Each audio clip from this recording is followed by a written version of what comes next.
why it says in the Apocrypha, in the Wisdom of Solomon, the 7th chapter, that the 6th chapter, desire of wisdom, and it will bring you to a kingdom.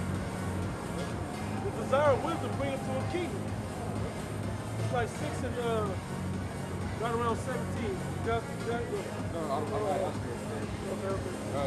Just I don't want to fight it. There you go. Yeah. Wisdom of Solomon, 6 and 17. For the very true beginning. Further down. You need some more light, bro? Yeah. I've been waiting on that. That's been hooking it up for me right there. That's what I've been reading off of right there. I was gonna bring my headlight. You know what, bro? I got my light. No, I didn't. I took it back. I took it back. There you go. And 18, 6 and 18. And the love is keeping the law? Keep going. One more. 19. The incorruptible. Matter of fact, start at 17, just read down. We're going into it. Wisdom of Solomon, 6 and 17. Yep. For the very true beginning of her is the desire of discipline. That's still wisdom is talking about. That her is still talking about wisdom. Keep going. And the care of the discipline is love. Uh-huh. And love is the keeping of her law. Yep. And the giving heed of her laws is the assurance of incorruption. Yep. And incorruption maketh us near unto God. Yep. The incorruption.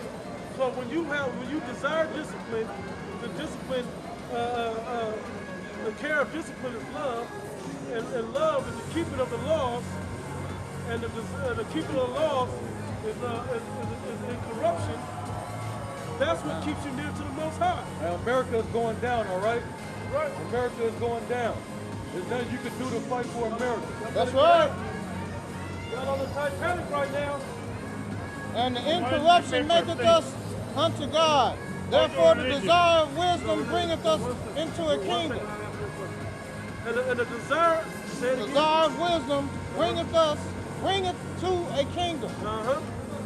If your delight be then in the throne and the scepters, yep, the rulership position. O ye king of the people, honor wisdom. Uh-huh. Honor wisdom. That ye may reign over everyone, evermore. That you will reign forevermore. I agree, sir. I agree. You agree? Yes. As for What tribe wisdom, are you from? Hold on, bro. What tribe are you from? Where are you at on here? Our both sides are half Japanese, half Peruvian.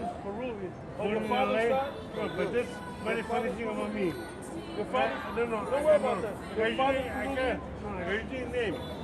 My name is QCO. Okay. I'm the only one in the world that name. Oh, okay. The only one in the name. You're Peruvian. Because you go by your here. father. That's okay. But I'm saying, Believe in this. by your tribe. No, this one. Yeah, we don't believe in this. This is what the Bible says right here. We don't believe in Jesus looked like that. We believe he looked like this. This is how the Bible describes it right here.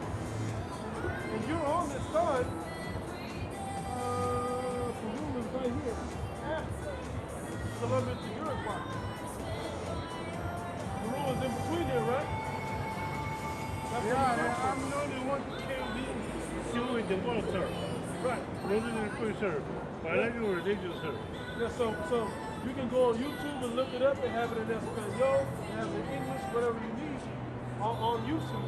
So go to greatmillstone.info. That's the paper you need to write down.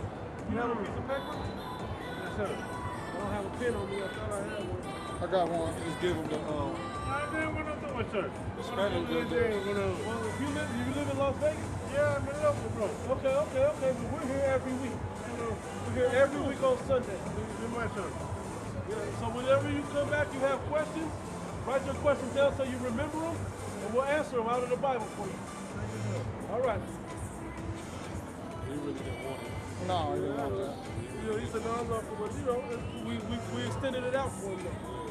Turn the camera. It was enough to keep him curious. Got curious. Right. We're going to go back. He was right here. Hold on, let me cut The this. light. Oh, yeah, come. Verse 19. Oh, we was way up there. We was at 21. Yeah, put the lights. If your delight then be in thrones and scepters, O ye kings of the people, honor wisdom, that ye may reign forevermore. Right. As for wisdom, what she is and how she came up, I will tell you. Well, that was it. Because what it's going to tell you about wisdom, how she came about, well, just read it. I will tell you and will not hide mysteries from you. The Spirit of the Heavenly Father is what reveals these mysteries through men, either through you or through another man to deliver it to you. And we've known here at Great Millstone that the apostles and the elders have been delivering that message through the Spirit from the Heavenly Father unto us, to deliver it unto you that's coming in now. That was pretty much it. So we can stop at the end. A prime example is King Solomon himself. Wisdom of Solomon, right? Yep. He was the wisest man that lived. That's why the kingdom was pretty much peaceful during his reign. Yep. Because he reigned with wisdom. That's why you can read the book of Proverbs and just off of that alone, even though there's more books, the Ecclesiastes, the Proverbs, the Songs of Solomon and whatnot, but you can just see the amount of wisdom that he had just from his books. Which were 4 and 17. If you look at like Proverbs, like Brother named the books, if you look at those books, you'll see, like, if you actually think about the stuff that's going on and use common sense, you'll see how much wisdom and how wise the things he said really is. And that's so wise that you can, and so relevant that you can even apply them today. That you're supposed to apply them today. You want 4 and 17? Start at 4. 4 and 1? 4 and 4 and 4. 4 and 4? Yeah. Okay. And you think it's strange? Yeah, but hold on. Yeah, start up. Like shift gears back to about the pastime on life? Yeah. Because your family, and I was going to say this leading into it, because your family doesn't want to deal with wisdom. Your family want to deal with tradition and just dumb down regular old simplicity. That's what your family want to deal with. And they get mad at you, like the brother said, I don't know if you said it to us or you said it on camera, but you was like, a lot of people that don't like you are mad at you because they usually start the sentence with, I think, or this nigga think, or you think. Yeah, you're right, I think. I raise questions. I raise the bar. I make people think. That's what we're here to do. Make you consider some things. What you're doing. But a lot of you are so brainwashed by the so-called white man, y'all don't care why you celebrate Thanksgiving. You're just doing it because that's what the world tells you to do. That's what society says is acceptable unto you to do. Well, that's why we're out here in opposite capacity, telling you not to, and having the opposite effect upon you. You hate us because we're out here doing something that we're trying to make you think for yourself and think from the mind of the Most High God. So you hate us. You think it's weird. You think we're doing something wrong. Not realizing we're out here correcting you. So because you're doing something wrong and you need to do something right. But niggas hate correction. You start up at like 3. Our past life. Our past goes life. all the way up to like 18. Start at 18, bro. We're gonna need some light though, huh? Okay, 18? All right, 4 and 18. 3 and 18. 3 and 18. Okay, Yeah.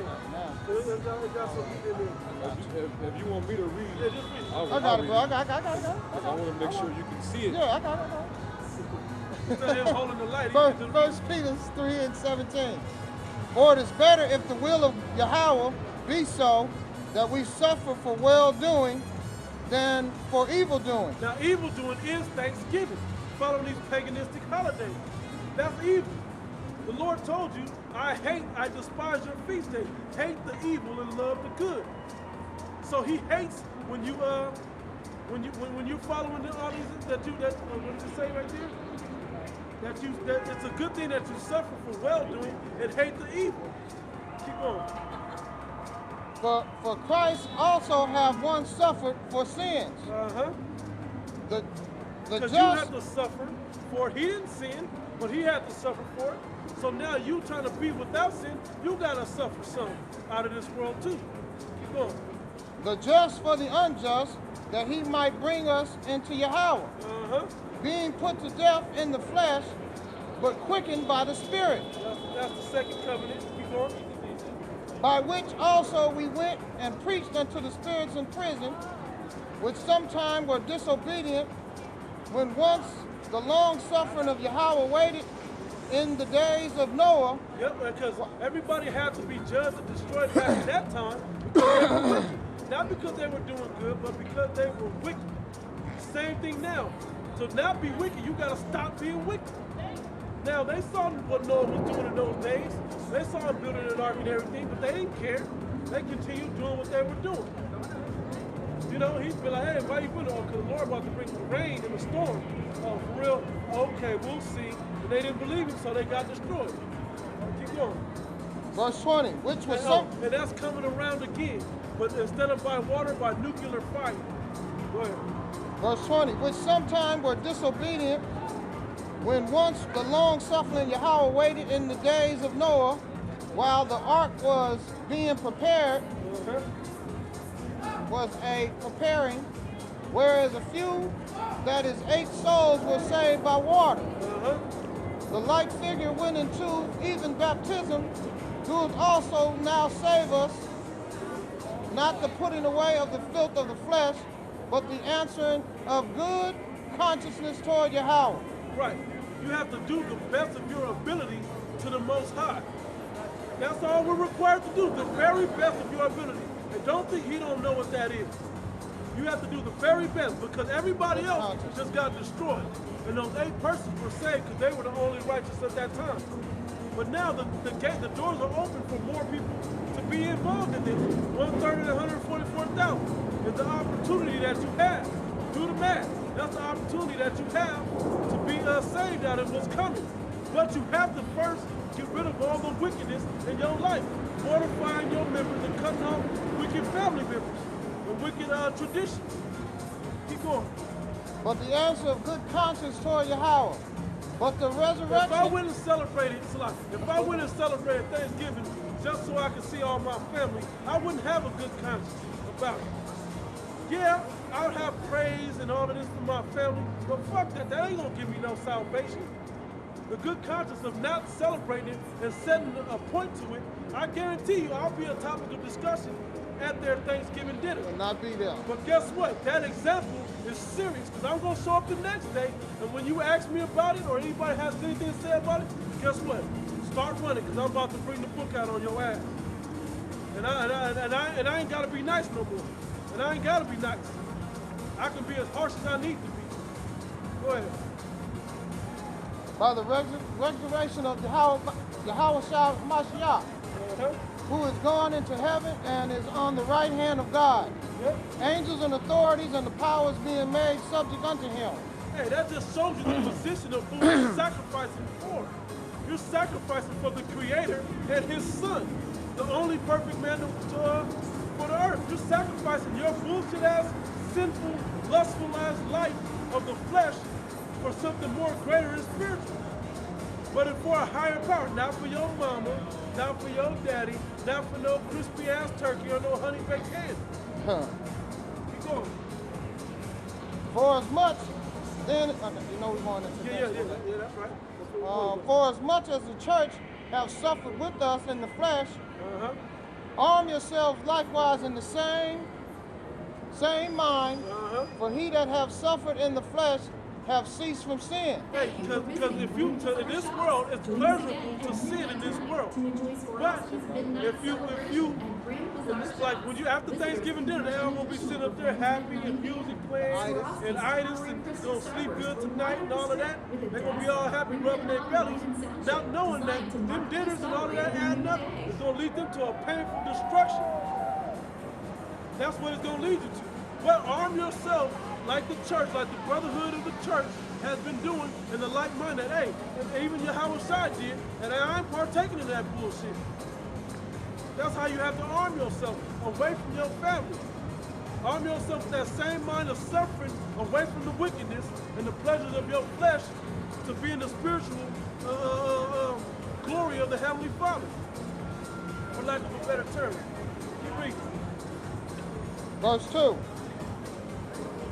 That he no longer should live the rest of his time in the flesh to lust of men, but to the will of Yahweh. Yep, that you live after the Most High and not after the traditions of men, pursuant to Mark the 7th chapter. Keep going. For the time past of our life may suffice us to have wrought the will of the Gentiles. Whatever time that you was in the world before you came into the truth, you did enough wickedness. If you coming into the truth, you did enough wickedness to have to pay for, to enjoy a little bit of that, worldly aspect, but then to learn the lesson to go away from it. Because if he lets you keep going and he left that open for you, you're going to continue doing wickedness. But now that you have the opportunity to come into the light and the righteousness of Yahweh B'Hashem Yahushua, now that part of you should be dead. You should no longer be trying to partake into that side of your life no more. Keep going, bro. For the past, Most of them. all of them. Valleys, right there has a buffet right there, Valleys. Should be one in Valleys. Yeah. But Caesars, I know, has one. The Flamingo next door. Yeah, most casinos have one. All right. For the verse 3, for the time past of our life may suffice with us to have wrought the will of the Gentiles when we walk in lasciviousness, lust, excess, and wine, reveling, banqueting, This is what and our abominable family, this is the thing that our family is going to be doing. The banqueting, excess of wine, they're going to be drinking. Maybe not the recovering alcoholics in my family may not, but the rest of them will. Everybody else going to have a beer or something. They're going to be, but more so, the philosophy of these traditions is the one that they're going to be drunk in. They're going to really be thankful for the devil taking us down. They're going to be enraptured in that. And like, I'm glad we can eat this crispy ass, beautiful ham and carve up this delicious ass fried up turkey and eat all this shrimp dirty rice or whatever you got, or the pork ass, sausage ass, dirty rice jambalaya, whatever the fuck y'all going to be eating. Green with the ham hocks in it and shit. Yeah, you think about it, your family, with them calling you to come and celebrate these wicked ass feasts, they're causing you to break so many commandments. Yep. One, Read that list again when you go.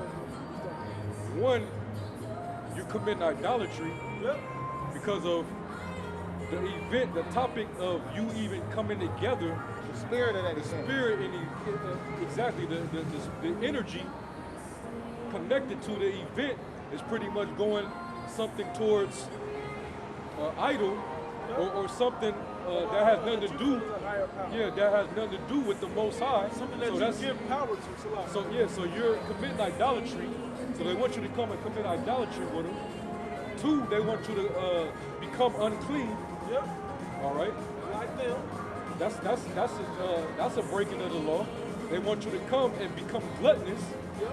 Because that's what they're doing. They want when you come to your family's household during a holiday, they make so much to where everybody, when they get done, everybody's passed out on the damn floor with their bellies overflowing. Then they wake up, go take a shit, piss, and eat again. Yeah. And it's about excess of feasting, excess of banqueting. That's gluttony. Over and over and over. That's gluttony. That's gluttony. And that's what. Also, what is that? That's the desire, the lust of the flesh. Yep. And here, so like, I just want to say this quick phrase. And it comes down to this. All you guys want to do around this holiday season is eat, sleep, and shit. That's all you do. Eat this bullshit ass food, load the bathroom up, doze off, wake up, and eat again. Oh, and continue that till all the food is gone. How did we cut you off, bro? No, that's it. That's it. And the thing was, we was raised this way. Right. But guess who raised our foreparents this way? The so-called white man did. Yep. Our enemy. He's our enemy. Why are you following your enemy for you to find your own personal tradition? When your tradition and heritage is written in the Bible. And so God set it up for you, your tradition. So why aren't you following those? We named those earlier in the day. Whether they was the Feast of Unleavened Bread and the Passover, the first fruits, the blowing of the trumpets, the Day of Atonement, which is a fast, not a feast. The memorial services, I forgot the name of that one. Purim, Hanukkah, those, man, those are what we should be having. Those are what we should be feasting and whatnot too, or fasting too. You know? Go ahead. Verse 4. Read again. Okay, read 3. 1 Peter 4 and 3. For the time past of our life may suffice us to have wrought the will of the Gentiles. When we walk in lasciviousness, lust, excess of wine, reveling, banqueting, and abominable idolatry. Yep, and abominable idolatries. Keep going. Wherein they think it strange that ye not run with them to the same excess. But they think it's strange that you run not with them to the same excess of rioting and bullshit, basically. Yeah, rioting, speaking of evil of you. Speaking evil of you because you ain't partaking in their wickedness. Yeah. Because you ain't partaking in their gluttony. You ain't partaking in their wine-filled philosophy. And their banquets. And they think it's strange because you used to do it with it. Because you used to. But and like you say, you grew up doing it. Well, that's enough for me. Yeah, I've lived 30 years before I came into this truth, doing all that wickedness and bullshit, and now that's enough for my life. If I don't turn this thing around now, it's like a obese person. You eat till you bigger the house. At some point, if you hit a point. If you don't turn this thing around, it's a wrap for you. You're gonna die. If you don't start eating better and dieting and eating a lot less, it's a wrap for you. You only headed to the grave, to destruction. But that's what your family want, because they know that's where they're going, and if it's good enough for me, it's good enough for you. No, I'm telling you, there's something better for us. But if you don't want to go, I'm still going. As long as the Heavenly Father's will allows me to go. We ain't got time to follow you into destruction. I'm trying to follow Yahweh into salvation. Read that fourth verse one more time, bro. Verse 4. Wherein they think it strange that ye not run with them to same excess of riding, speaking evil of you.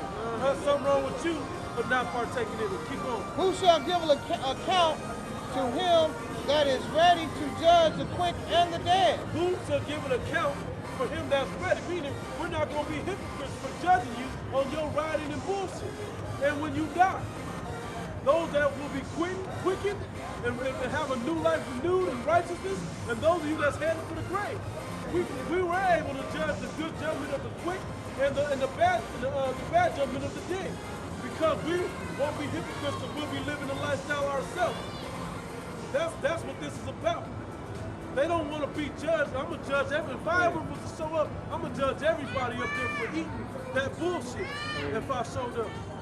That verse, who shall give account to him that is ready to judge the quick and the dead, is pretty much saying those same said people that's talking their shit, they got to account to Yahweh Shai in that day. Yep. When Yahweh Shai comes back, you got to give account to him. Yep. You never stop eating that shit? No. We never stopped. One of my disciples came and tried to warn you, and you refused. Instead, you just started talking shit. And you didn't take in consideration what my servant was trying to tell you, so you without excuse. So now you got to be held accountable for your actions. Yeah. Kept dressing up for Halloween. He was held accountable for telling you, but now you held accountable for not taking the warning that I told him to give you. We already told you, so now when the Lord comes back, what you gonna tell him? Yep. You know? What account shall you give the Yahweh Shai when he returns? When you've already been given the truth, right? Yeah. Yep. Verse 6. Yep. For this cause was the gospel preached also to them that were dead. That's why we warn the 2/3 as well as trying to wake the elect. That's because they'll be without excuse. Keep going. Verse 6. For this cause was gospel preached also to them that were dead, that they might be judged according to the men of the flesh, but live according to Yahweh in the spirit. That's plain, basically. We will be judged of meaning the ones that were dead were the ones they wasn't in the truth yet, but once this truth finally entered into them, they were judged according to what they did in the flesh, but once they become woken up, now they living according to the spirit. Right. But the ones that ain't, that don't take hold to the gospel being preached, they remain dead. Hey, Valley of dry bones. You still the valley of dry bones, man. Yeah. You still that dead skull. Yeah. You know, that skull and bone. That's what you are, man. Yeah. The gospel when it was preached to you, it truly didn't really enter. It didn't enter into you. You know, so you remain dead. So you're gonna get the penalty of the dead. Right. But if the gospel penetrated into your spirit, then guess what? Now you living according to the spirit, Right. and you're no longer dead. Go ahead. But the end of all, verse 7, but the end of all things is at hand. Be ye therefore sober and watch unto prayer. That's it. That's it, man. Be sober-minded, not in excess of wine and drunkenness with philosophy, but be sober in the truth. To have the truth means you're sober. Means that you can actually see things from what they really are. You can see World War III coming